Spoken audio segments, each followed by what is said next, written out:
Assalamualaikum warahmatullahi wabarakatuh. Kami dari kelompok 9 yang beranggotakan Rizky Lutfi Rima Febrianto, Umi Saadah Novi Yulistiana. Di sini kami akan membahas mengenai materi ekonomi Islam, solusi terhadap masalah sosial ekonomi. Pengertian ekonomi Islam. Ekonomi Islam, semua aktivitas yang berkaitan dengan ekonomi diatur oleh Al-Quran. Ekonomi atau ihtisar dibahas oleh pemikir di masa lalu, termasuk Imam Al-Ghazali dalam buku Ihya Ulumuddin. Meskipun demikian, sejarawan belum menemukan adanya bank modern di negara muslim hingga abad ke-19, di mana The Egyptian Bank menjadi bank pertama yang dimiliki Kekaisaran Inggris. Di negara muslim, kekalahan Kaisar Otonom dan meluasnya kolonialisme Eropa ditambah efisiensinya sistem perbankan dari bank membuat kaum muslimin hilang kekuatan politik dan ekonominya. Hal ini mulai berubah akhir Perang Dunia II. Satu persatu negara muslim mulai mencapai kemerdekaannya. Wacana akan membangun sistem ekonomi pun muncul, apalagi dengan meningkatnya kebutuhan minyak yang baru ditemukan di Timur Tengah.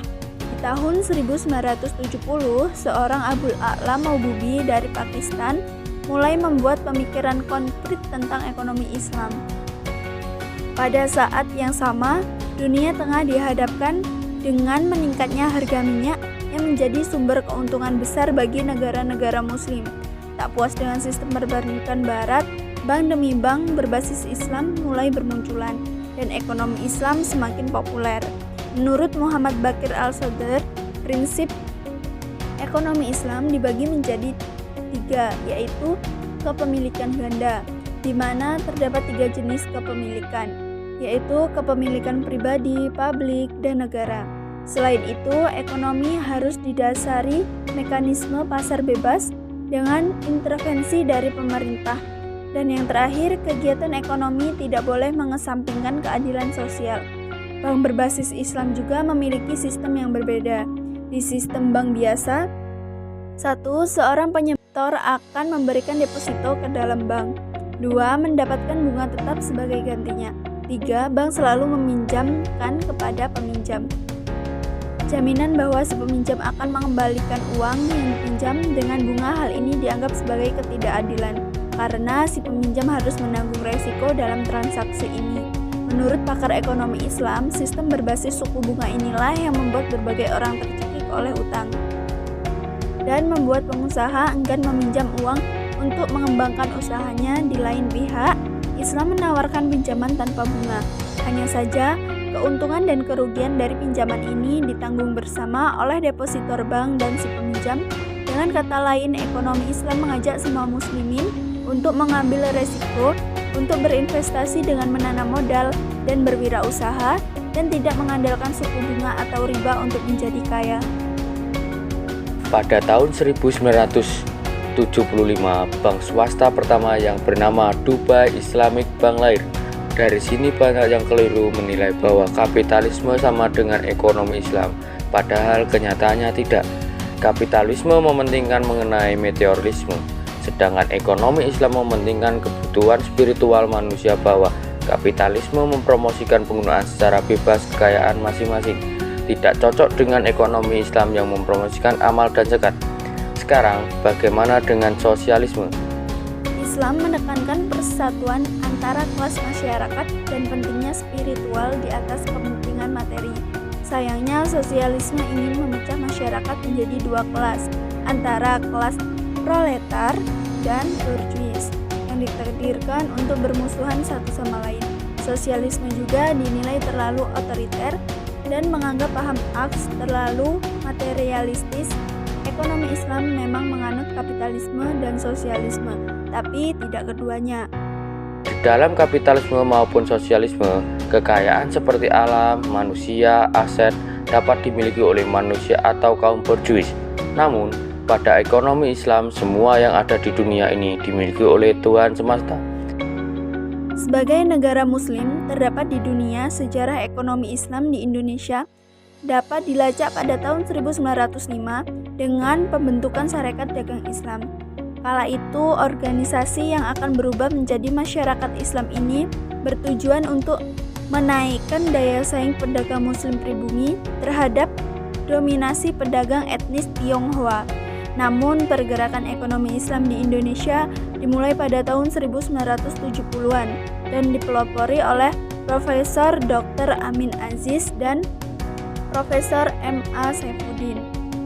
Kecewa akan pemerintah Orde Baru yang dinilai lebih mementingkan konglomerat non-muslim dan etnis Tionghoa, gerakan-gerakan ini mendapatkan dukungan mulai memasuki kawasan akademik.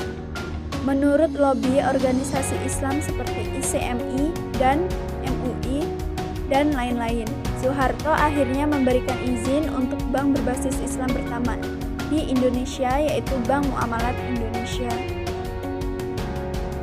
Kita memiliki banyak bank asuransi dan lembaga keuangan lainnya yang menggunakan sistem syariat. Namun, tidak serta-merta ekonomi Indonesia menggunakan ekonomi Islam. Ini hanya sebuah tindakan pemerintah untuk mengakomodasi kaum muslim untuk mengambil keuntungan berbasis syariah. Mengutip Bung Karno bahwa bank tidak hanya untuk satu golongan saja, tapi untuk semua. A'udzu billahi minasy syaithanir rajim. Ala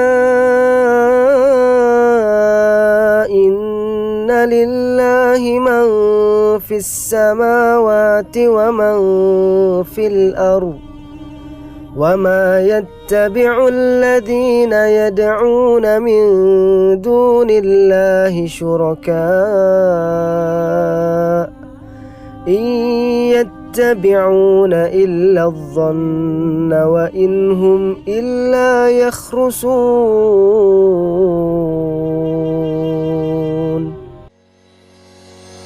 Segala sesuatu adalah milik Allah, apapun itu. Semua yang ada di dalam semesta ini, bahkan diri kita sendiri adalah miliknya, dan Allah berhak mengambilnya kapan saja Ia kehendaki. Sebagai makhluk ciptaan Allah untuk menjadi khalifah di muka bumi, manusia diberikan amanah untuk mengelola kekayaan alam dan segala macam karunia Allah yang ada di dalamnya. Amanah pengelolaan kekayaan ditunjukkan untuk memberikan manfaat yang sebesar-besarnya bagi kehidupan manusia.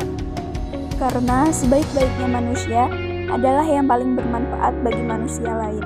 Seperti yang Rasulullah sampaikan dalam banyak hadis, Allah menyatakan bahwa manusia diciptakan dengan rasa cinta pada wanita, anak, dan harta. Hal ini berpotensi menyebabkan manusia cenderung menumpuk harta benda yang tidak digunakan untuk kegiatan produktif, sehingga kegiatan ekonomi akan menurun. Oleh karena itu, Allah mengendalikan kecintaan manusia terhadap harta melalui instrumen zakat.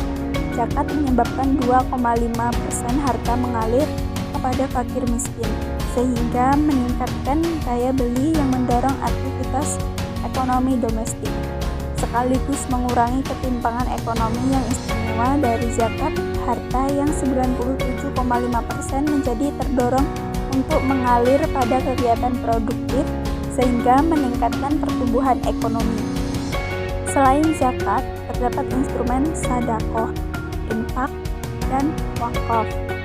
Hal ini selain merupakan perwujudan partisipasi umat untuk masyarakat, juga dimaksudkan untuk meningkatkan rasa tanggung jawab kepada sesama dan juga negara. Dengan harta yang mengalir, Allah mendorong semua manusia untuk melakukan berbagai usaha dan perniagaan untuk mencari rezeki. Allah membebaskan cara manusia dalam berusaha untuk mendapatkan harta yang diinginkan selama apa yang dilakukan sesuai dengan aturan yang Allah tetapkan dan hasilnya bermanfaat untuk kehidupan. Allah melarang riba yang merupakan tambahan yang dipastikan secara tegas Al-Quran dan hadis. Jika Allah melarang sesuatu, maka Allah selalu memberikan pilihan lain yang Allah halalkan, seperti jual beli dan berbagai kerjasama yang adil antar manusia. Kenapa riba begitu dilarang? Karena riba atau tambahan yang dipastikan akan mematikan perniagaan. Apa mungkin masih ada orang yang mau berniaga dengan kemungkinan untung di bawah 10%?